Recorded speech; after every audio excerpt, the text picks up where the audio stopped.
اشرح لي صدري ويسر لي أمري واحلل عقدة من لساني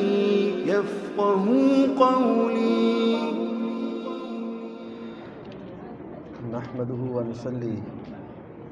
ونسلم على رسوله الكريم، اما بعد، اعوذ باللہ من الشیطان الرجیم، بسم اللہ الرحمن الرحیم۔ 26واں پارہ اور سورہ احقاف بہت سی صورتوں کی طرح اس کے آغاز میں بھی اللہ نے فرمایا کہ یہ کتاب ہے جو غالب اور حکمت والے کی طرف سے اتاری گئی ہے۔ تو جیسے وہ غالب ہے تو اسی طرح اس کا حکم بھی غالب ہے، اس کے فیصلے بھی غالب ہیں۔ یہ اس کا ساؤنڈ ایکو ختم کر دیں۔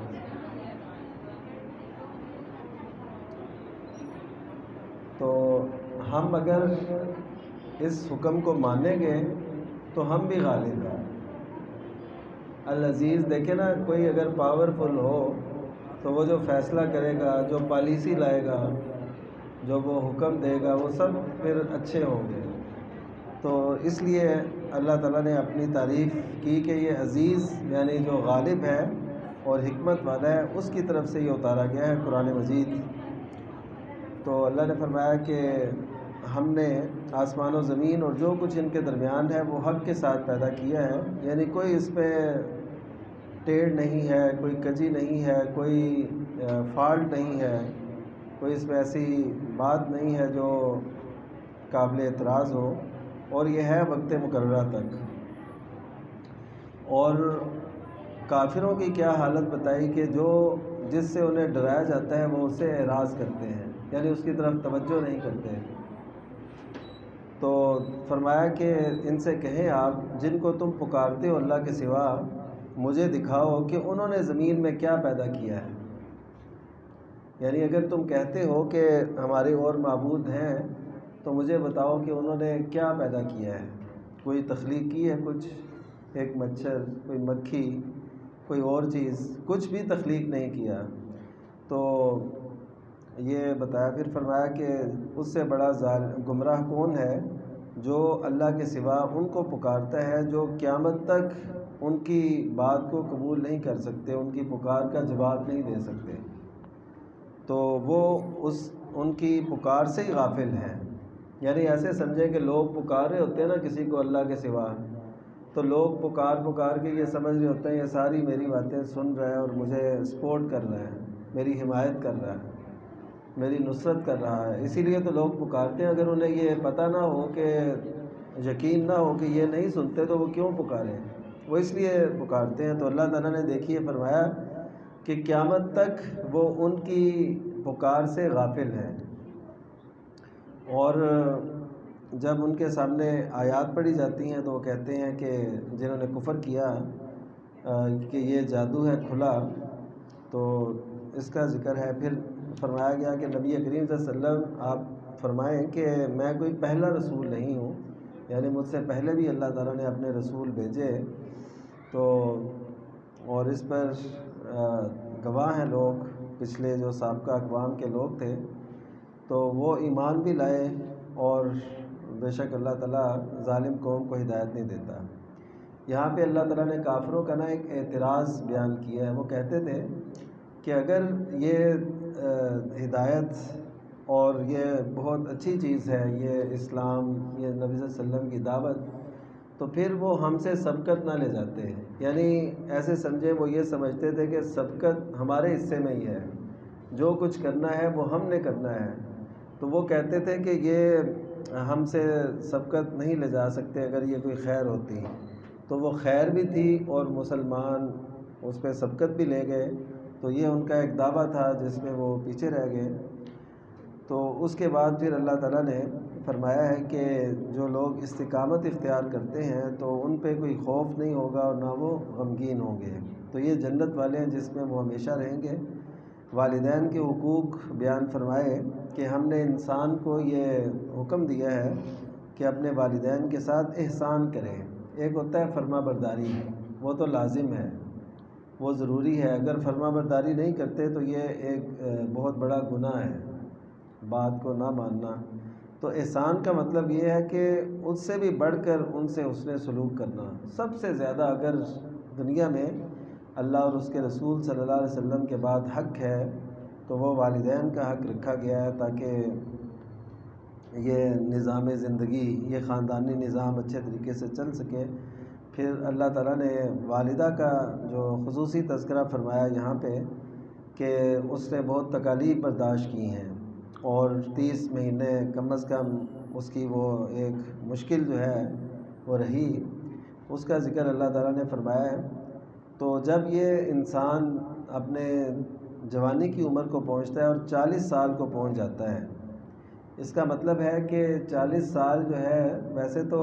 جوانی سے ڈھلنے کی عمر ہے، لیکن وہ شعور میں تمام عمر ہوتی ہے، یعنی شعور انسان کا پیک پہ ہو جاتا ہے، اس کو دنیا کا، اپنی زندگی کا، زندگی کے مقاصد کا سب کچھ پتہ چل جاتا ہے، کیونکہ وہ اس مرحلے میں ہوتا ہے کہ وہ اب باپ بھی بن چکا ہے، اگر عورت ہے تو ماں بن چکی ہے، سب یعنی سارے امور کا اسے پتہ چل جاتا ہے۔ تو اللہ تعالیٰ نے فرمایا کہ اس عمر میں پہنچ کے وہ یہ کہتا ہے کہ اوزعنی ان اشکر نعمتک التی انعمت علیہ، کہ مجھے توفیق دے کہ میں تیرا شکر ادا کروں وہ نعمت جو تو نے مجھ پر اور میرے والدین پر کی، اور میں ایسے نیک عمل کروں جو تجھے پسند ہو۔ یعنی یہ عمل کا یہ معیار ہے۔ اب دیکھیے کہ کوئی شخص اگر ایسے عمل کرنا چاہتا ہے جو اللہ کو پسند ہو تو اس کے لیے کیا طریقہ ہو سکتا ہے؟ ایک تو یہ طریقہ ہو سکتا ہے کہ ہم اپنی ذہن، اپنے سوچ اور فکر، آباء و اجداد، رسوم و رواج، معاشرے میں رائج جن کو نیکی سمجھا جاتا ہے اس کو اختیار کرتے چلے جائیں اور ہم کہیں کہ اللہ راضی ہو رہا ہے۔ ایک یہ ہے کہ اللہ تعالیٰ نے علم اتارا ہے، قرآن ہے، سنت ہے، یہ اللہ تعالیٰ نے اتارے، تو ان میں دیکھا جائے کہ اللہ تعالیٰ کون سے عمل کو پسند کرتا ہے، اس نے کیا معیار قائم کیا ہے، کون سا طریقہ بتایا ہے، کون سا اسوہ سامنے رکھا ہے۔ تو یہ اصل میں نبی کریم صلی اللہ علیہ وسلم نے جو بتایا، جو رہنمائی کی، تو پھر یہ اللہ تعالیٰ کی خوشنودی کا باعث بنتے ہیں۔ آپ دیکھیے کہ اللہ تعالیٰ جب فرماتے ہیں کہ یا ایھا الذین آمنوا اطیعوا اللہ واطیعوا الرسول ولا تبطلوا اعمالکم، کہ اللہ کی اطاعت کرو اور اس کے رسول کی اطاعت کرو اور اپنے اعمال کو ضائع نہ کرو، تو اس کا واضح مطلب یہ ہے کہ اگر ہم اللہ اور اس کے رسول کی اطاعت نہیں کرتے تو ہمارے اعمال ضائع ہیں، وہ ترضاہ نہیں ہیں، وہ اس کی رضا کا موجب نہیں بن سکتے، وہ الٹا نقصان کا باعث ہوتے ہیں اور اعمال ضائع ہو جاتے ہیں۔ تو اس وجہ سے یہ دعا ہر ایک جو شخص 40 سال کی عمر کو پہنچ چکا ہے، قمری حساب سے 40 سال کا مطلب ہے کہ تقریباً شمسی حساب سے، یعنی جو ہم دوسرے مہینے کا اعتبار کرتے ہیں، کم و بیش 2 سال کا اس میں فرق پڑتا ہے، یعنی 40 سال کی عمر تک جو 38 سال کو پہنچ چکے ہیں وہ سمجھیں 40 سال کو پہنچ گئے ہیں قرآن کی روح سے، اسلام کی روح سے۔ تو اس وجہ سے ان کو یہ دعا یاد کرنی چاہیے اور اس کو پڑھنا چاہیے، کیونکہ یہ اللہ تعالیٰ نے یہ دعا کا تذکرہ کیا ہے کہ 40 سال کی عمر کو پہنچ جائے تو وہ پھر یہ دعا کرے کہ رب اوزعنی ان اشکر نعمتک التی انعمت علی وعلی والدی وان اعمل صالحا ترضاہ واصلح لی فی ذریتی انی تبت الیک وانی من المسلمین۔ جی ہاں، قمری 10 دن ہر سال چھوٹا ہوتا ہے، یعنی جو ہمارے دوسرے دن ہے نا شمسی سال، تو ان میں ہے 365 دن کا سال، تو جو قمری ہے اس میں 355 دن کا سال، تو ہر سال اگر 10 دن کا فرق پڑتا رہے تو یہ 35 سال میں 1 سال کا فرق پڑ گیا تقریباً، تو 35 سال میں 1 سال کا، تو اس طرح اگر 70 سال ہے تو 2 سال کا فرق پڑ جائے گا، تو اس وجہ سے وہ حساب رکھنا چاہیے۔ تو فرمایا کہ یہ وہ لوگ ہیں جن کے ہم اچھے عمل قبول کرتے ہیں اور ان کی برائیوں سے ہم درگزر کرتے ہیں، یہ جنتی لوگ ہیں، اور یہ اللہ تعالیٰ کا وعدہ ہے جو ان کو دیا گیا ہے۔ تو اس کے بعد پھر اللہ تعالیٰ نے سیدنا حود علیہ السلام کی قوم کا ذکر کیا ہے، اور وہ یہی کہتے تھے کہ جو عذاب لانا ہے وہ جلدی لے آئیں، جو آپ وعدے دیتے رہتے ہیں۔ تو اللہ کے رسول انہوں نے فرمایا حضرت حود علیہ السلام نے کہ علم تو سارا اللہ کے پاس ہے، یعنی ہمارے اختیار میں نہیں ہے۔ ہمارے اختیار میں کیا ہے کہ وَأُبَلِّغُكُم مَّا أُرسِلْتُ بِهِ، کہ جو ہمیں دے کے بھیجا گیا ہے وہ ہم تم تک پہنچا دیں، یہ ہمارا ہے کام۔ تو اب کیا ہوا کہ قوم وہ مانگ رہی تھی عذاب جلدی، تو پھر بارش کی صورت میں وہ بادل نظر آئے انہیں، تو انہوں نے کہا کہ یہ تو بادل ہیں جو ہم پہ بارش برسائیں گے، تو اسی کے اندر عذاب تھا۔ یعنی ایسے سمجھے کہ جو رحمت والی چیزیں ہیں ان میں بھی اللہ تعالیٰ عذاب بنا کے ان کو بھیج دیتا ہے۔ جیسے ہمارے ہاں بھی کبھی ہوتا ہے کہ ہمیں لگ رہا ہوتا ہے کہ یہ بڑی ہمارے لیے باعث رحمت ہوگی، لیکن وہ بارش کبھی سیلاب کا باعث بن جاتی ہے۔ تو یہ پچھلی قوموں کی طرح ہلاکت کا باعث تو نہیں بن سکتی، کیونکہ اللہ کا فیصلہ ہے نبی کریم صلی اللہ علیہ وسلم کی دعا سے کہ نبی صلی اللہ علیہ وسلم نے فرمایا تھا کہ جس طرح پہلی قوموں کو ہلاک کیا گیا میری امت کو ہلاک نہ کرنا، تو اللہ تعالیٰ نے اس دعا کو قبول کیا ہے۔ تو اس طرح تو نہیں ہوتا، لیکن چھوٹی چھوٹی سزائیں قوم کو ملتی رہتی ہیں، اور قوم کو رجوع کرنا چاہیے اللہ کی طرف۔ ہم سب اللہ تعالیٰ کی طرف رجوع کریں، یہ ہمارا حق ہے، اور اسی سے ہمارے حالات سنور سکتے ہیں۔ تو انہوں نے یہ دیکھا، تو اس میں پھر عذاب تھا، اور پھر ہر چیز کو تہس نہس کر دیا گیا۔ تو پھر کچھ نہیں دیکھا جا رہا تھا مگر ان کے وہ گھر وہ موجود تھے اور بالکل خالی۔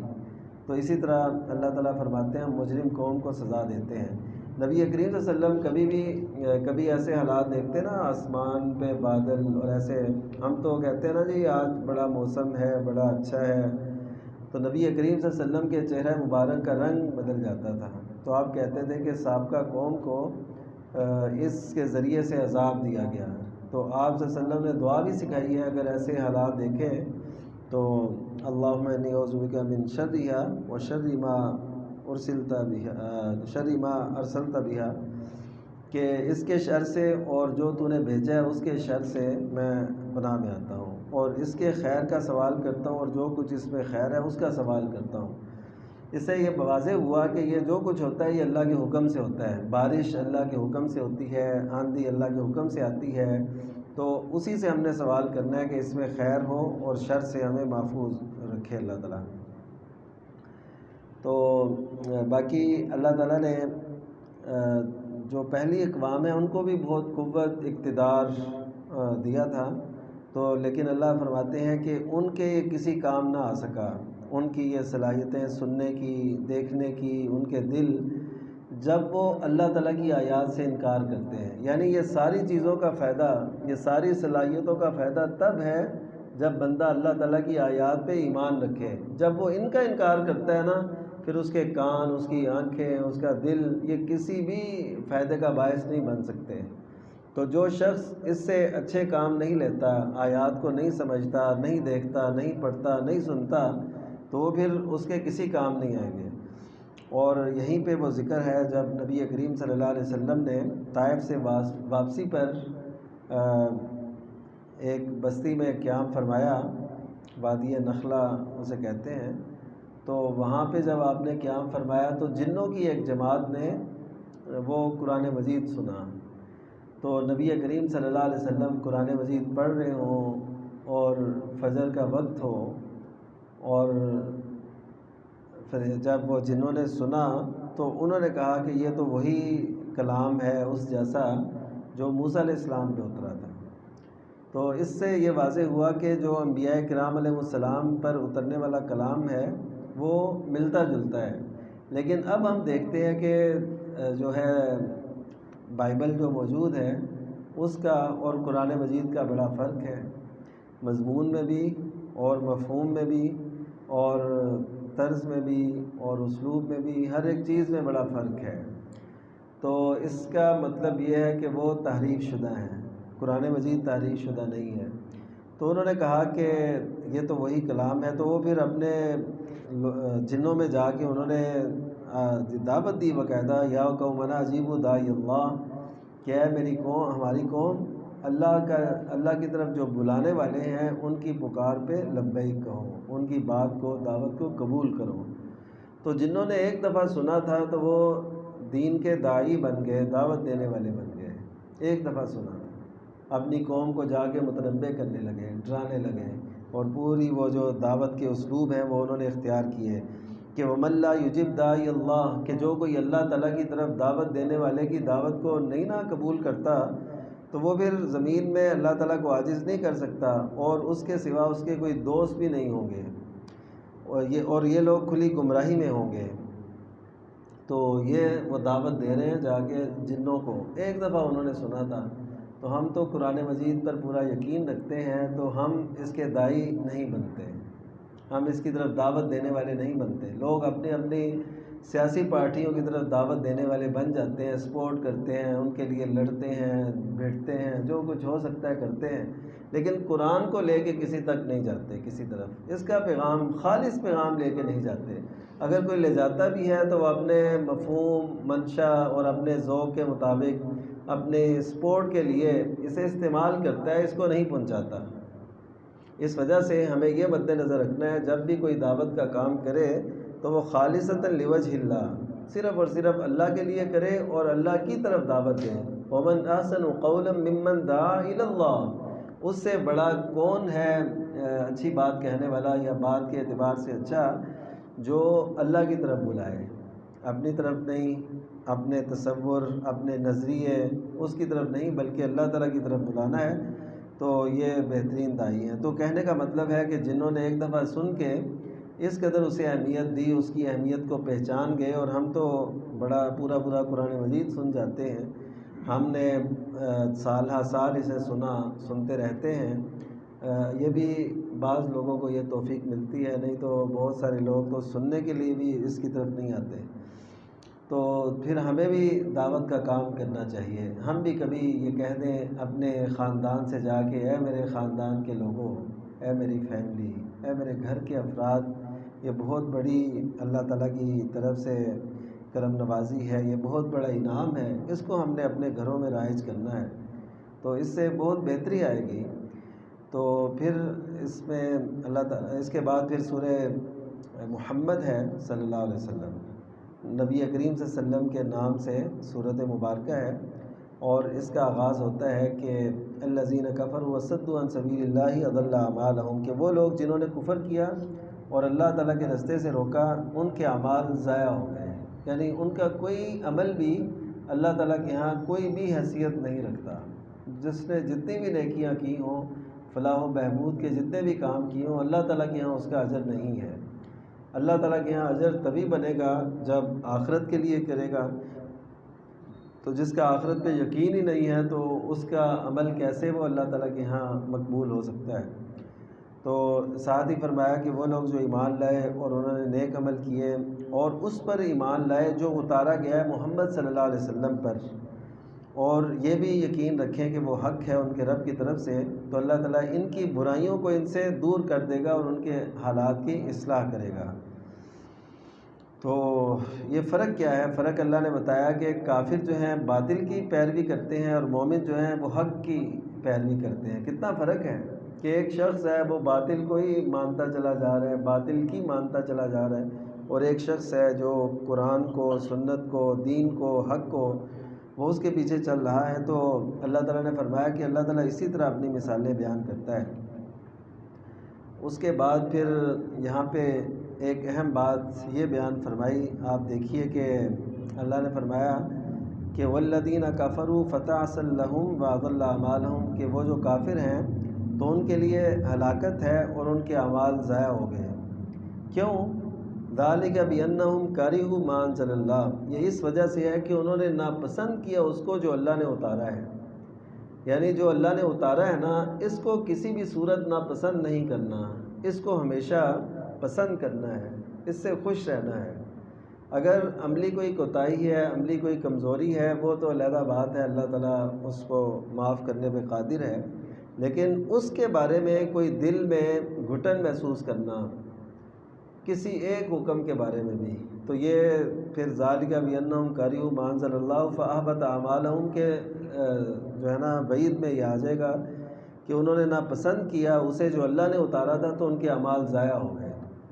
تو اس وجہ سے ہمیں اس بات کا ضرور خیال رکھنا چاہیے۔ پھر فرمایا کہ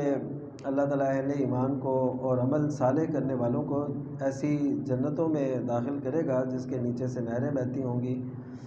اور فرمایا کہ ان کی اس جنت کی صفت جس کا متقین سے وعدہ کیا گیا ہے اس میں ایسی نہریں ہیں جو ایسے پانی کی ہیں جس کا پانی کبھی بوسیدہ نہیں ہوگا، اور ایسے دودھ کی نہریں ہیں کہ ان کا ذائقہ نہیں بدلے گا۔ یعنی پانی ہے تو اس کا وہ کبھی بوسیدہ نہیں ہوگا، باسی نہیں ہوگا، اس کا وہ رنگ ذائقہ جو ہے وہ اسی طرح رہے گا۔ حالانکہ آپ دیکھتے ہیں کہ یہاں دنیا میں جب چشمہ سٹارٹ ہوتا ہے، جب اس کا آغاز ہوتا ہے، جہاں منبع ہوتا ہے، تو وہاں سے آتے آتے آتے اب راوی میں دیکھیں پانی کا رنگ کیا ہے، یہ تو پہاڑوں سے رہا ہے، تو کتنا فرق پڑ جاتا ہے۔ تو جنت میں ایسے نہیں ہوگا، وہ اسی طرح صاف شفاف وہ اسی طرح چلے گا۔ پھر دودھ ہے تو ہم تو یہاں پہ دودھ کی بوند بوند کو ترس جاتے ہیں کہ خالص دودھ کہیں سے مل جائے، تو وہاں پہ یہ ہے کہ ایسا دودھ کہ اس کا ذائقہ نہیں بدلے گا، جو ہے اس کا اصل ذائقہ وہ رہے گا، اور ایسی نہریں ہوں گی شراب کی کہ وہ پینے والوں کے لیے لذت کا باعث ہوں گی، اور صاف شفاف شہد کی نہریں، یعنی شہد کی نہریں اور وہ بھی صاف شفاف۔ تو یہ کیا یہ دیکھ کے دل نہیں کرتا، یہ پڑھ کے یہ سن کے کہ اللہ تعالیٰ ہمارے نصیب میں کرے؟ تو اس کے لیے دعا بھی کرتے رہنا ہے اور اپنے عمل کو بھی بہتر کرنا ہے کہ ہم بھی اہل تقویٰ میں شامل ہو جائیں۔ تو پھر یہ ہے کہ یہی نہیں صرف اللہ کی من کل ثمرات، ان کے لیے ہر قسم کے پھل بھی ہوں گے اور بخشش ہے ان کے رب کی طرف سے۔ ہم تو ابھی تک دنیا کے جو پھل ہیں نا ان کو بھی نہیں صحیح طرح دیکھ پائے یا ان کو چکھ پائے جو دنیا میں موجود ہیں۔ یعنی بہت سے ایسے بعض اوقات پھل دیکھے جاتے ہیں کہ ہمارے ہاں وہ نہ ہیں نہ ہم نے کبھی دیکھے، وہ نیٹ پہ یا کوئی آتے آتے کوئی ویڈیو آ جاتی ہے، تو یہ ہم دنیا کے پھل بھی نہیں دیکھ سکے تو آخرت کے پھل تو وہ کیسے ہوں گے؟ اور کیا ان کے نبی صلی اللہ علیہ وسلم نے فرمایا کہ آخرت کی کوئی بھی نعمت جو ہے وہ نام کے علاوہ، یعنی نام میں مشابہت ہوگی لیکن نام کے علاوہ اس کی کوئی بھی چیز دنیا کے پھل سے نہیں ملتی ہوگی، وہ بہت اعلیٰ ہوں گے۔ یعنی صرف ناموں کی حد تک پہچان کے لیے اللہ تعالیٰ ان کو وہ رکھے گا۔ تو فرمایا کہ اور اللہ کی طرف سے بخشش بھی۔ اب ایک مثال، ایک فرق اللہ نے واضح کیا کہ یہ شخص جس کو یہ انعامات ملیں گے یہ اس شخص کی طرح ہو سکتا ہے جو جہنم میں ہمیشہ کے لیے رہے اور اسے پانی پلایا جائے گرم کھولتا ہوا جس سے اس کی انتڑیاں کٹ جائیں، یعنی اتنا کھولتا پانی ہو۔ ایک طرف یہ شخص ہے اور ایک طرف وہ ہیں جن کو اللہ تعالیٰ نے یہ جو نہروں کا تذکرہ ہوا، کتنا فرق ہے۔ پھر فرمایا وَمِنْهُم مَن يَسْتَمِعُ إِلَيْكَ، تو ان میں سے کچھ ایسے ہیں جو کان لگا کے آپ کی بات سنتے ہیں، لیکن جب وہ نکلتے ہیں آپ کے پاس سے تو کہتے ہیں جن کو علم دیا گیا ان سے کہتے ہیں کہ ابھی کیا بات ہوئی تھی، کیا کہا آپ صلی اللہ علیہ وسلم نے؟ تو دراصل کیا ہے کہ وہ بظاہر تو لگتا ہے کہ وہ بات سن رہے ہیں لیکن اس کو دل میں جگہ نہیں دیتے، اس کو کوئی اہمیت نہیں دیتے، حیثیت نہیں دیتے۔ تو اللہ نے فرمایا کہ یہ وہ لوگ ہیں جن کے دلوں پر اللہ نے مہر لگا دی ہے اور وہ اپنے خواہشات کے پجاری ہیں، اسی کے پیچھے وہ چلتے رہتے ہیں۔ تو یہ تو وہ ہیں جو سنتے ہیں اور پھر یہ رویہ اختیار کرتے ہیں، جو سنتے ہی نہیں ہیں اس کی وعید اپنی جگہ پہ اللہ نے فرمائی ہے کہ جو اعراض کرتے ہیں یعنی اس کی طرف توجہ نہیں کرتے کہ وہ بہت بڑے ظالم ہیں۔ اس سے بڑا ظالم کون ہے؟ جس کو اللہ کی آیات سے ڈرایا جائے، متنبہ کیا جائے، تذکیر کی جائے تو وہ اس سے اعراض کریں، تو یہ بہت بڑے ظالم لوگ ہیں۔ تو اس کے بعد پھر اللہ تعالیٰ نے قرآن مجید کی طرف دعوت دیتے ہوئے فرمایا کہ افلا یتدبرون القرآن، کہ قرآن پہ غور نہیں کرتے، کیا ان کے دلوں پر تالے ہیں؟ تو ہم نے اس کا جواب اپنی زندگی میں تلاش کرنا ہے، کیا ہمارے دلوں پر تالے تو نہیں ہیں کہ ہم قرآن پہ غور نہیں کرتے، تدبر نہیں کرتے؟ تو تدبر کا مطلب یہ نہیں ہے کہ آپ اپنے کوئی نظریات قرآن مجید کے ساتھ اٹیچ کر دیں، جیسے کئی لوگ جو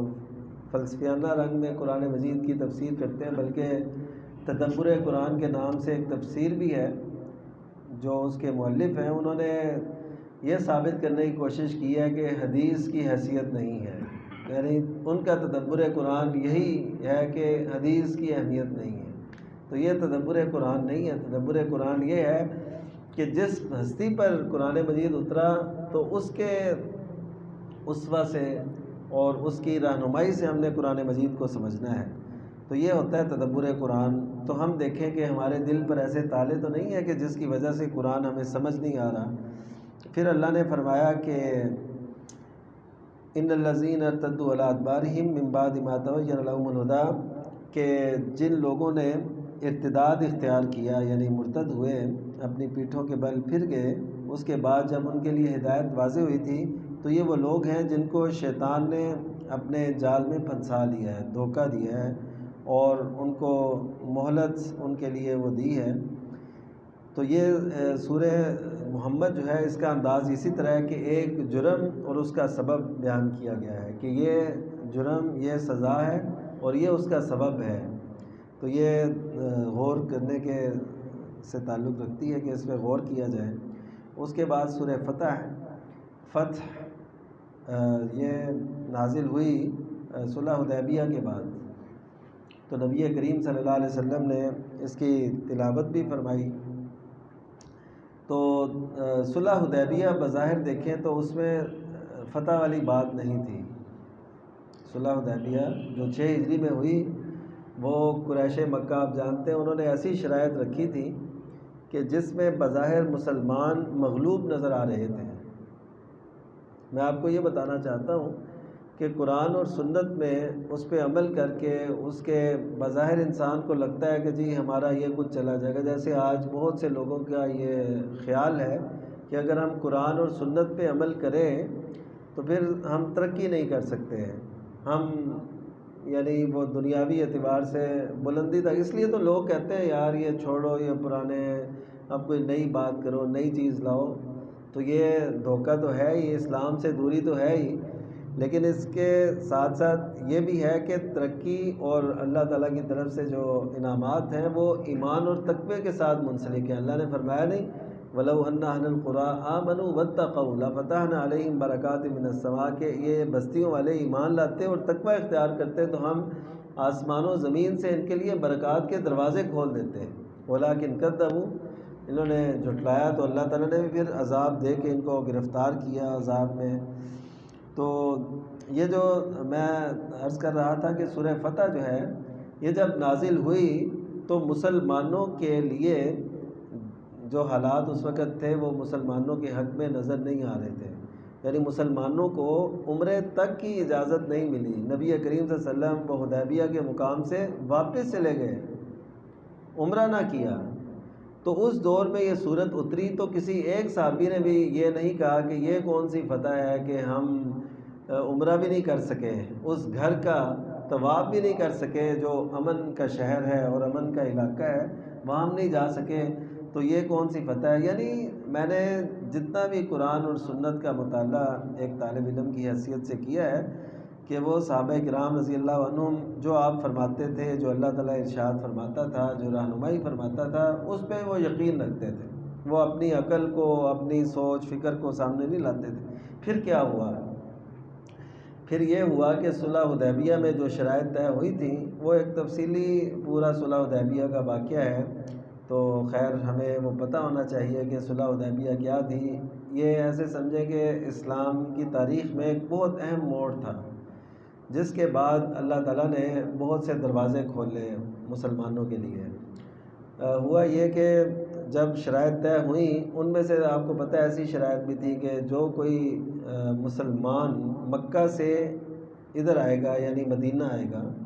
تو اس کو یہ واپس کریں گے۔ کوئی مسلمان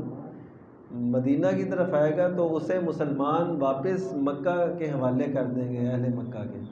لیکن جو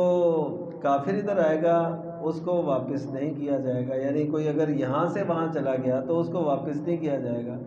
بظاہر تو یہ شرط مسلمانوں کے حق میں نہیں تھی، لیکن نبی صلی اللہ علیہ وسلم نے یہ فرمایا کہ وہ جو آیا ہے تو اللہ تعالیٰ اس کے لیے کوئی نہ کوئی سبیل نکال دے گا، اگر ہم واپس بھی کریں گے تو اللہ تعالیٰ نے پھر سبیل نکالی، ٹھیک ہے۔ وہ سارے جو ہیں جکڑے ہوئے وہ ابو بصیر رضی اللہ تعالیٰ عنہ ان کے پاس چلے جاتے تھے، تو اس طرح وہ ایک تفصیل ہے، پر اللہ تعالیٰ نے ان کے لیے راہ نکال دی۔ لیکن آپ نے فرمایا کہ ایسا نہیں ہو سکتا کہ جو ہماری طرف سے ادھر چلا جائے، ایسا تو ہوگا نہیں کہ کوئی مسلمان ہو اور دوبارہ وہ کافر ہو جائے، ایسے تو ہوگا نہیں، تو شرط منظور کرنے میں کیا ہے۔ تو اس طرح پھر یہ بظاہر مشکل تھی، اور یہی وہ موقع تھا جب سیدنا عمر رضی اللہ تعالیٰ عنہ جیسے غیور انسان وہ یہ کہہ اٹھے نبی کریم صلی اللہ علیہ وسلم سے، یعنی کہ کیا ہم حق پہ نہیں ہیں اور وہ باطل پہ نہیں ہیں، تو ہم ایسی شرائط کو کیوں قبول کر رہے ہیں۔ تو نبی صلی اللہ علیہ وسلم نے فرمایا کہ اللہ تعالیٰ کا میں پابند ہوں، جو اس کا حکم ہے اس کا مطیع ہوں، تو میں اس کی نافرمانی نہیں کر سکتا۔ اس کا مطلب ہے یہ شرائط جو ہیں یہ اللہ تعالیٰ کے حکم سے طے ہو رہی تھی کہ آپ کریں، تو آپ صلی اللہ علیہ وسلم نے کی، تو پھر اس کا نتیجہ کیا نکلا کہ 2 سال کے بعد مسلمانوں کو اللہ تعالیٰ نے اتنا غلبہ دیا کہ صلح حدیبیہ میں مسلمانوں کی تعداد 1400 تھی، تو فتح مکہ کے موقع پہ مسلمانوں کی تعداد 10,000 تھی، یعنی کتنا فرق ہے 2 سال کے بعد۔ حالانکہ پچھلا تناسب دیکھیں تو اب تک اتنے لوگ مسلمان نہیں ہوئے تھے، لیکن ان 2 سالوں کے اندر صلح حدیبیہ جو ہوئی تو اب ایک دوسرے سے ملاقات کا، کیونکہ اب وہ کوئی 10 سال جنگ کی وہ جنگ بندی کی بھی شرط تھی کہ اب ہم آپس میں 10 سال تک نہیں جنگ کریں گے، تو یہ اب جب ملنا ملانا ہوا مسلمانوں کا ان سے، پھر دعوت پھیلتی چلی گئی۔ پھر نبی صلی اللہ علیہ وسلم نے اسی موقع پہ خطوط روانہ کیے تھے بادشاہوں کے نام، حکمرانوں کے نام اور سرداروں کے نام، تو اس میں بھی بہت سی کامیابی ملی، خصوصاً جو عرب علاقے میں سردار تھے ان میں سے بہت سے مسلمان بھی ہوئے، اور باہر کے ممالک کے کچھ لوگ بھی مسلمان ہوئے، اور کچھ اسلام کے قریب آتے آتے رہ گئے، جیسے روم کا بادشاہ تھا ہرقل، تو وہ رہ گیا۔ تو اس طرح یعنی بہت سے لوگ مسلمان ہوئے۔ تو پھر فتح مکہ کے موقع پہ نبی کریم صلی اللہ علیہ وسلم نے انہی آیات کی تلاوت کی کہ انا فتحنا لک فتحا مبینا۔ تو یہ حکم تو 2 سال پہلے آیا تھا، جب بظاہر ایسے کچھ بھی حالات نہیں تھے کہ مسلمانوں کو فتح ملے گی، کہ مسلمان تو یعنی حرم کو نہیں دیکھنے پا رہے، تو اب فتح کیسے ہوگا، کیا ہوگا۔ لیکن پھر اللہ تعالیٰ نے ٹھیک 2 سال کے بعد وہ حالات دکھائے کہ مکہ بھی فتح ہو گیا، اور پھر وہ دشمن جو تھے وہ سارے آپ کے ہم نوا بن گئے، آپ نے عام معافی کا اعلان کیا سوائے چند لوگوں کے۔ تو یہ وہ صورت ہے جو فتحنا لک فتحا مبینا۔ اس میں ذکر ہے کہ اللہ تعالیٰ نے آپ سکینت اتاری مومنوں کے دلوں میں، تاکہ ان کا ایمان مزید بڑھ جائے۔ تو ایمان میں اضافہ جو ہے نا وہ اللہ تعالیٰ کی طرف سے ہوتا ہے، اور وہ سکینت نصیب کرتا ہے، دل مطمئن ہو جاتا ہے، اس قدر پختہ ہو جاتا ہے کہ زمانے کی ہوائیں اور مشکلات اور فتنے وہ نقصان نہیں پہنچاتے۔ تو اسی میں مشرکین کا ذکر بھی اللہ تعالیٰ نے کیا ہے، منافقین کا بھی، کہ یہ اللہ تعالیٰ کی حکمت ہے، اور وہ اہل ایمان کو جنتوں میں داخل کرتا ہے، اور جو منافق ہیں ان کو سزا دیتا ہے اور دے گا، اور مشرک مرد ہوں یا عورتیں جو اللہ کے بارے میں بدگمانیاں رکھتے ہیں، ان پر وہ برائی کا چکر جو ہے انہی کے خلاف آتا ہے، اور ان پر اللہ تعالیٰ غضبناک بھی ہوگا، اور ان پر لعنت بھی، اور اللہ تعالیٰ نے ان کے لیے جہنم تیار کر رکھی ہے۔ تو اس کا ذکر ہے، نبی کریم صلی اللہ علیہ وسلم کی حیثیت کو واضح کیا، اور پھر ان اصحاب کا تذکرہ کیا جنہوں نے درخت کے نیچے بیعت کی تھی۔ بیعت کس بات پہ کی تھی؟ موت پہ۔ نبی کریم صلی اللہ علیہ وسلم کے ہاتھ پر موت کی بیعت کی۔ تو صحابہ کرام رضی اللہ عنہم نبی کریم صلی اللہ علیہ وسلم کے بعد کسی کے ہاتھ پر موت کی بیعت نہیں کرتے تھے، کیونکہ نبی کریم صلی اللہ علیہ وسلم جو بھی فیصلہ کریں گے وہ یقیناً ٹھیک ہوگا،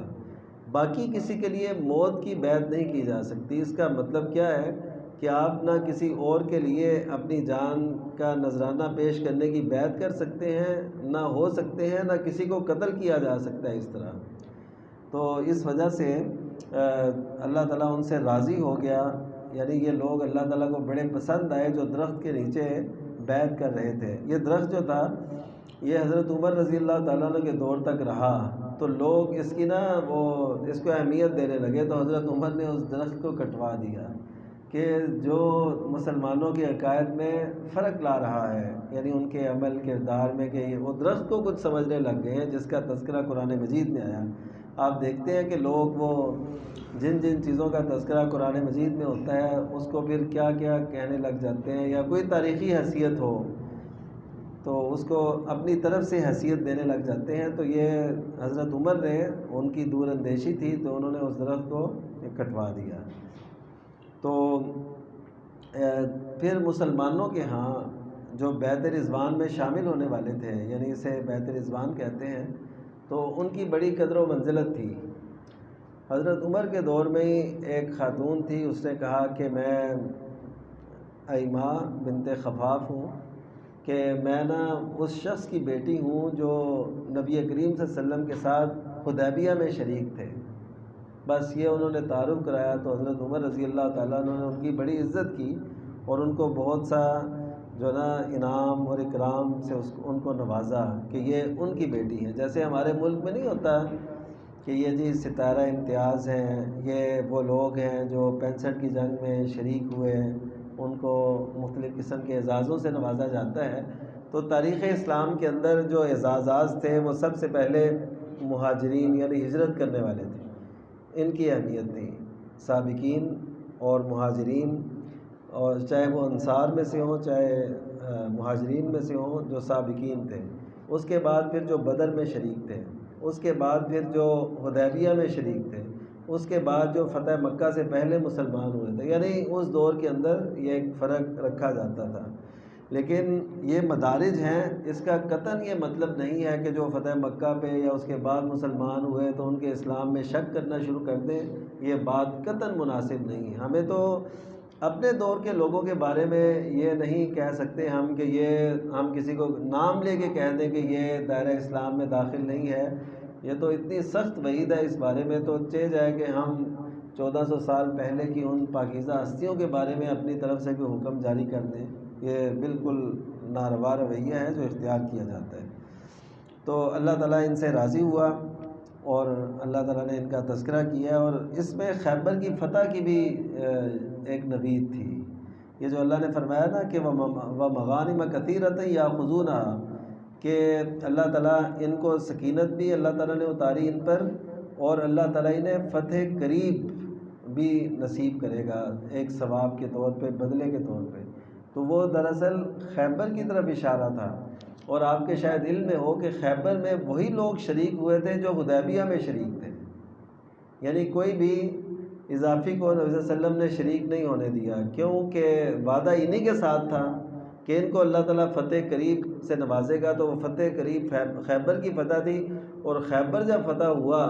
تو پھر اللہ تعالیٰ نے بہت سے مال غنیمت سے نوازا۔ صحابہ کرام کہتے ہیں، حضرت عائشہ رضی اللہ تعالیٰ عنہ کی روایت ہے کہ ہم نے پیٹ بھر کے کھجوریں اس وقت کھائیں جب خیبر فتح ہوا، یعنی وہاں پہ کھجوروں کے باغات تھے اور بہت کچھ۔ تو پھر یہاں ظاہر ہے سب کچھ مدینہ میں آیا، تقسیم ہوا۔ تو یہ ہے وہ مغانم کثیرہ، اور نبی کریم صلی اللہ علیہ وسلم کے ارشاد کے مطابق کہ مجھے وہ کچھ اللہ تعالیٰ نے دکھایا جو میری امت کے ہاتھوں پہ فتح ہونا تھا، یعنی وہ سارے علاقے آپ کو پہلے سے ہی دکھا دیے گئے تھے کہ یہ علاقے، یہ شہر، ملک، ممالک، یہ آپ کی امت انہیں فتح کرے گی۔ تو امت میں فتح کرنے والوں میں فاتحین میں سیدنا ابو بکر سے سلسلہ شروع ہوتا ہے، اور سیدنا معاویہ رضی اللہ تعالیٰ عنہ کے دور تک فتوحات بڑھتی چلی گئیں، اور ان کے بعد بھی یہ فتوحات کا سلسلہ جاری رہا، اور یہ تو خلافت عثمانیہ تک تقریباً یہ فتوحات کا سلسلہ، اور وہ خلافت چلیں باقاعدہ تو خلافت نہیں تھی لیکن نام کی خلافت صحیح، ایک نقش صحیح اس خلافت کا جو اصل خلافت تھی، بہرحال کچھ نہ کچھ تصور موجود تھا۔ تو یہ وہ سارے سلسلے ہیں جن کا اللہ تعالیٰ نے وعدہ کیا تھا۔ اور اس کے بعد پھر خواب کا ذکر، جس کی وجہ سے صلح حدیبیہ ہوئی، وہ خواب کا ذکر اللہ نے بعد میں فرمایا ہے کہ اللہ تعالیٰ نے اس خواب کو سچا کر دکھایا کہ تم ضرور مسجد حرام میں داخل ہوگے، لیکن وہ اگلے سال ہوئے، یعنی 6 ہجری کو نہیں 7 ہجری کو جب عمرۃ القضاء ہوا۔ وہ نام کی وجہ سے عمرہ قضاء اسے کہتے ہیں، یہ بات یاد رکھیے، کیونکہ جو عمرہ حدیبیہ کے موقع پہ کیا تھا نا آپ نے، بیت اللہ کو تو نہیں دیکھا تھا اور طواف نہیں کیا تھا، لیکن آپ نے وہ وہاں پہ قربانی کی، تو وہ عمرہ ایک شمار کیا جاتا ہے باقاعدہ۔ نبی صلی اللہ علیہ وسلم نے 4 عمرے کیے، ایک یہی یعنی اسلام کے بعد ایک یہی عمرہ ہے جو صلح حدیبیہ کے موقع پہ ہوا، پھر اگلے سال جو اسے ویسے عمرۃ القضاء کہتے ہیں کہ جو اگلے سال ہوا، یہ نہیں تھا کہ یہ اس کی قضا دی تھی جو حدیبیہ میں کر نہیں سکے، اس کو باقاعدہ صحابہ کرام نے عمرہ شمار کیا ہے، اور وہ بتاتے ہیں کہ نبی صلی اللہ علیہ وسلم نے 4 عمرے کیے، ایک آپ نے حج کے ساتھ کیا، اور ایک آپ نے جعرانہ سے واپسی پہ جب حنین کے بعد فتوحات کے بعد جب آپ واپس آئے تو تب آپ نے عمرہ کیا۔ تو اس طرح 4 عمرے آپ صلی اللہ علیہ وسلم کی زندگی میں ہیں، جو بعد از اسلام کی زندگی ہے، یعنی نبوت کے بعد کی زندگی۔ اس سے پہلے بھی حج اور عمرے کا تصور موجود تھا، اور مورخین نے سیرت نگاروں نے لکھا ہے کہ آپ نے کیے، حافظ ابن حجر رحمہ اللہ نے بھی یہ بات لکھی ہے، لیکن یہ ہے کہ اسلام کے بعد 4 عمروں کا تذکرہ ہے، تو اس میں سے ایک یہ ہے۔ اس حدیبیہ کے عمرے میں یہ ہوا کہ جب نبی صلی اللہ علیہ وسلم نے شرائط طے کر کے سارا معاملہ کر کے کہا نا مسلمانوں سے کہ چلو وہ جانور ذبح کرو، تو صحابہ کرام نہیں کر رہے تھے۔ ان کے خیال میں یہ تھا کہ شاید اس کا مطلب کچھ اور نہ ہو، کیونکہ آپ بعض اوقات اشارتاً ایسی بات فرماتے تھے کہ لوگ سمجھ جائیں، تو صحابہ کرام رضی اللہ عنہم دیکھ رہے تھے، کیونکہ ابھی تک آپ نے ایسا عمل نہیں کیا تھا، تو آپ پریشانی کے عالم میں اپنے وہ خیمے میں تشریف لے گئے، تو اس وقت آپ کے ساتھ حضرت ام سلمہ رضی اللہ تعالیٰ عنہ تھی، تو انہوں نے بڑا پیارا مشورہ دیا۔ انہوں نے کہا کہ اللہ کے رسول آپ پریشان نہ ہوں، آپ اپنا جانور قربان کریں، اپنے بال منڈوائیں، تو آپ دیکھنا کہ سب کر لیں گے۔ تو آپ نے ایسا ہی کیا۔ جب صحابہ کرام نے دیکھا کہ آپ بھی ایسا کر رہے ہیں تو کسی کے دل میں کوئی ملال نہ ہے، اور سب نے اپنے اپنے جانور ذبح کر دی۔ تو یہ تھا عمرہ پہلا۔ پھر دوسرا جو قضاء کا عمرہ تھا، یعنی 7 ہجری میں، اسے عمرۃ القضاء ایسے کہتے ہیں، اور اس کے بعد پھر دیگر عمرے ہیں۔ تو اللہ تعالیٰ نے فرمایا کہ آپ نے اللہ تعالیٰ نے اپنا وعدہ سچا کر دکھایا کہ تم مسجد حرام میں داخل ہوگے امن کی حالت میں، اپنے سروں کو منڈواتے ہوئے اور بال چھوٹے کرواتے ہوئے، تمہیں خدشہ نہیں ہوگا، کوئی خوف نہیں ہوگا۔ تو اس کا ذکر اللہ نے فرمایا۔ پھر نبی صلی اللہ علیہ وسلم کی حیثیت واضح کی کہ آپ اللہ کے رسول ہیں، اور جو ہے آپ کے جو ساتھ ہیں، آپ کے جو رفقاء ہیں، وہ کافروں کے لیے سخت اور آپس میں بڑے نرم ہیں، اور سجدے میں وہ اور رکوع میں وہ رہتے ہیں، اور اللہ کا فضل اور اس کی رضا کے وہ متلاشی ہیں۔ اس کے بعد ہے سورہ حجرات۔ سورہ حجرات جو ہے یہ معاشرتی جو ہے نا احکام اور معاشرتی معاملات، ان میں بڑی اہمیت رکھتی ہے۔ شروع میں تو یہ بات ہے کہ اللہ اور اس کے رسول سے آگے نہیں بڑھنا، یعنی جو بھی حکم ہے ان کا اس کے پیچھے رہنا ہے۔ کوئی یہ کہے کہ مثلا نبی صلی اللہ علیہ وسلم نے کہا کہ میں رات کو سوتا بھی ہوں اور تہجد بھی پڑھتا ہوں، تو اب کوئی کہے نہیں میں نے ساری رات تہجد ہی پڑھنی ہے۔ آپ صلی اللہ علیہ وسلم تو اس قدر عظیم تھے اور اس قدر آپ کی شان تھی، جب آپ تہجد پڑھتے ہیں تو ہمیں تو ساری رات پڑھنی چاہیے، تو یہ بات درست نہیں ہوگی۔ اسی طرح کوئی کہے کہ جی نبی صلی اللہ علیہ وسلم دیکھیں اس قدر عظیم تھے، تو آپ نے اس کے باوجود ہم تو کچھ بھی نہیں ہیں، تو ہم چلیں شادی نہیں کراتے، ہم عبادت ہی کرتے رہتے ہیں، تو یہ بات درست نہیں ہوگی۔ لا تقدموا بین یدی اللہ ورسولہ، اللہ اور اس کے رسول سے آگے نہیں بڑھنا بلکہ پیچھے پیچھے رہنا ہے، یعنی ان کے احکام کی پیروی کرنی ہے، اپنے طرف سے کوئی ایسا تصور آگے نہیں اس کو لے کے آنا۔ تو اس کے بعد پھر اللہ تعالیٰ نے فاسق کی خبر کے متعلق فرمایا، جیسا کہ آج میڈیا کا دور ہے اور ہر ایک کے ہاتھ میں کوئی نہ کوئی میڈیا کا سورس ہے، ذریعہ ہے، تو وہ جو بھی خبر آئے اس کو آگے نہیں بلکہ اس کی تصدیق کرنی ہے۔ اور اگر مسلمان کی دو جماعتیں آپس میں لڑ پڑیں تو ان کی صلح کرانی ہے۔ صلح ایسے نہیں کہ اچھا تم بھی چھوڑو، صلح جیسے ہمارے یہاں ہوتی ہے، یہ اسلام کا تصور صلح نہیں ہے۔ اسلام کا تصور صلح کیا ہے کہ جس سے زیادتی کی ہے اس کو اس بات پہ قائل کرو کہ تمہاری زیادتی ہے۔ اس وجہ سے ہم دیکھتے ہیں کہ ہماری صلح ہوئی وہ کوئی معنی نہیں رکھتی، کیونکہ ہم یہ نہیں کہتے کہ جو حق پر ہے اور جو ناحق ہے، ناحق سے حق والے کو حق لے کے دیا جائے۔ ہم کہتے ہیں کہ یار چلو تم تھوڑا چھوڑو، اس طرح کر کے تو وہ خلش جو ہے باقی رہتی ہے۔ جس کے ساتھ زیادتی ہوئی ہوتی ہے تو وہ کبھی بھی صلح ٹوٹ جاتی ہے، اس کی اہمیت نہیں ہوتی۔ گھروں کی سطح پر بھی ایسے ہوتا ہے، جو رشتوں ناتوں میں بھی ایسے ہوتا ہے، اور جو پرے اور یہ مجلس کے جو فیصلے ہوتے ہیں ان میں بھی تقریباً ایسے ہی ہوتا ہے۔ تو یہ اسلام کا اصول نہیں ہے۔ اسلام کہتا ہے کہ جو ظالم ہے، جس کی زیادتی ہے، اس کو تم اس بات پہ قائل کرو کہ وہ اللہ تعالیٰ کے حکم کی طرف آئے۔ تو یہ ہے صلح کا اسلامی تصور، تو اسی کی ہمیں ترغیب دی گئی ہے۔ تو اس کے بعد پھر یہ ہے کہ کسی کو مذاق نہیں کرنا، مسلمان آپس میں بھائی ہیں اور کسی کو مذاق نہیں کرنا۔ ہمارے ہاں یہ بھی بڑا عام سا ایک کلچر ہے کہ کسی کو نشانہ بنا لیا اور بناتے چلے گئے، دفتر ہو کہ مسجد، معاشرہ ہو یا دوست احباب، یہ سلسلہ چلتا ہی رہتا ہے، کوئی یہ نہیں دیکھتا کہ یہ کتنا بڑا جرم ہے۔ اسی طرح نام نہیں بگاڑنے، اور اسی طرح بدگمانی نہیں کرنی، اسی طرح تجسس نہیں کرنا، کسی کے بارے میں ٹور میں رہنا کہ یہ کیا ہے، کدھر جاتا ہے، کدھر سے آتا ہے، اس کے پاس یہ کہاں سے آیا، وہ کہاں سے آیا، تو اس ٹو میں رہنا اس سے منع کیا گیا ہے۔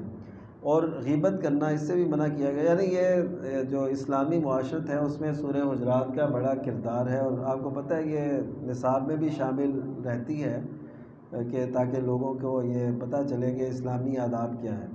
اس کے بعد سورہ قاف ہے۔ قاف یہ قرآن مجید کی جو ہے تعریف سے اس کا آغاز ہے، قاف القرآن مجید، کہ جو عزت والا قرآن مجید ہے، جو باعث عزت ہے،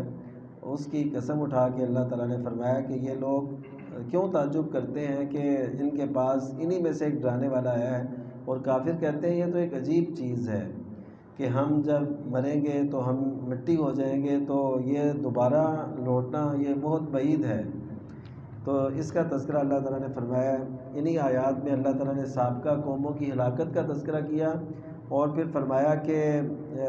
ہم انسان کی شاہ رگ سے بھی زیادہ قریب ہیں، یعنی اپنے علم کے اعتبار سے،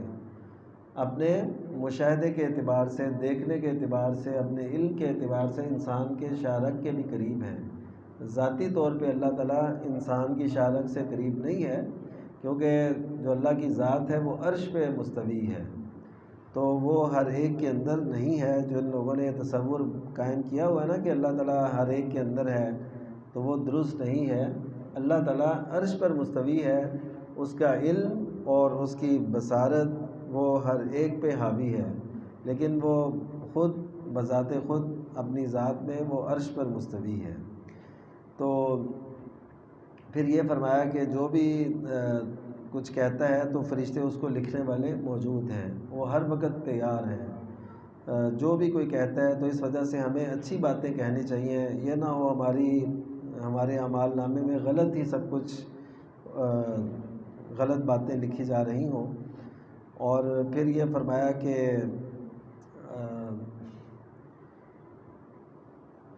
جہنم کا تذکرہ ہے کہ جہنم اس دن کہے گی مجھے کچھ مزید چاہیے، یعنی جب جہنم کو بھر دیا جائے گا تو وہ اس قدر وہ بفری ہوگی کہ وہ کہے گی کچھ اور بھی چاہیے۔ تو اس کے بعد پھر متقین کے لیے جو اللہ تعالیٰ نے جنت تیار کی ہے اس کا تذکرہ ہے۔ اور پھر اس صورت کے آخر میں اللہ تعالیٰ نے یہ فرمایا ہے فذکر بالقرآن من یخاف وعید، کہ اس قرآن کے ذریعے سے اسے ڈرائیے جو میری وعید سے ڈرتا ہے، یعنی وہ متنبہ ہوگا، اسے نصیحت اثر کرے گی جو اللہ تعالیٰ کی وعیدوں سے ڈرتا ہے۔ تو جو نہیں ڈرتا نا اس کو قرآن مجید اس پہ اثر بھی نہیں کرتا۔ ایسے سمجھے کہ ہم نے اپنے دل کی کھیتی کو تیار کرنا ہے تاکہ قرآن اور سنت کی جو نورانی